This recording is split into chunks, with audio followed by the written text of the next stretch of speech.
ఓంకారం పోతే పిల్లల్ని బయట చూడమని బస్సులు ఇచ్చావా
జాగ్రత్తగా ఏమైనా పట్టలేదు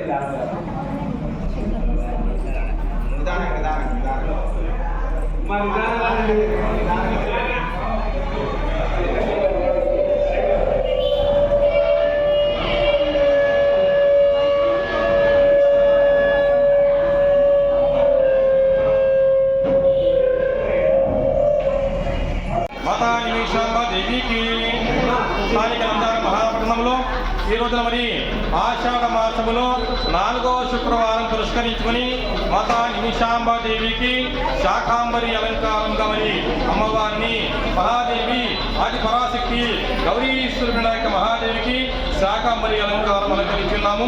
మరి భక్తాదులు కూడా వచ్చేసి అమ్మవారి దర్శనం గావించుకున్నారు. మరి వారిని వారి కుటుంబాన్ని మాతా నిమిషాంబాదేవి ఎల్లవేళలా కరుణించి కాపాడని ప్రార్థిస్తున్నాము.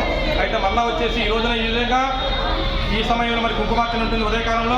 ఆ తర్వాత సాయంత్రంగా మరి అమ్మవారికి కుంకుమార్చనతో పాటు కూడా సాయంకాలంగా 7 గంటలకు పల్లకీ సేవ ఉంటుంది. ఆ తర్వాత వచ్చేసి అమ్మవారి ప్రసాదంగా అల్పాహారంగా మరి 8:30 నుంచి భక్తాదులందరికీ కూడా అల్పాహార ప్రసాదం ఉంటుంది. 50 మంది భక్తాదులందరూ కూడా నంద్యాల భక్తాదులందరూ కూడా నంద్యాల ఆత్మకూరు బస్టాండు మరి మహానంది రూట్లో కలిసినటువంటి నిమిషాంబాదేవి ఆలయానికి రావాల్సిందిగా తెలియజేస్తున్నాం.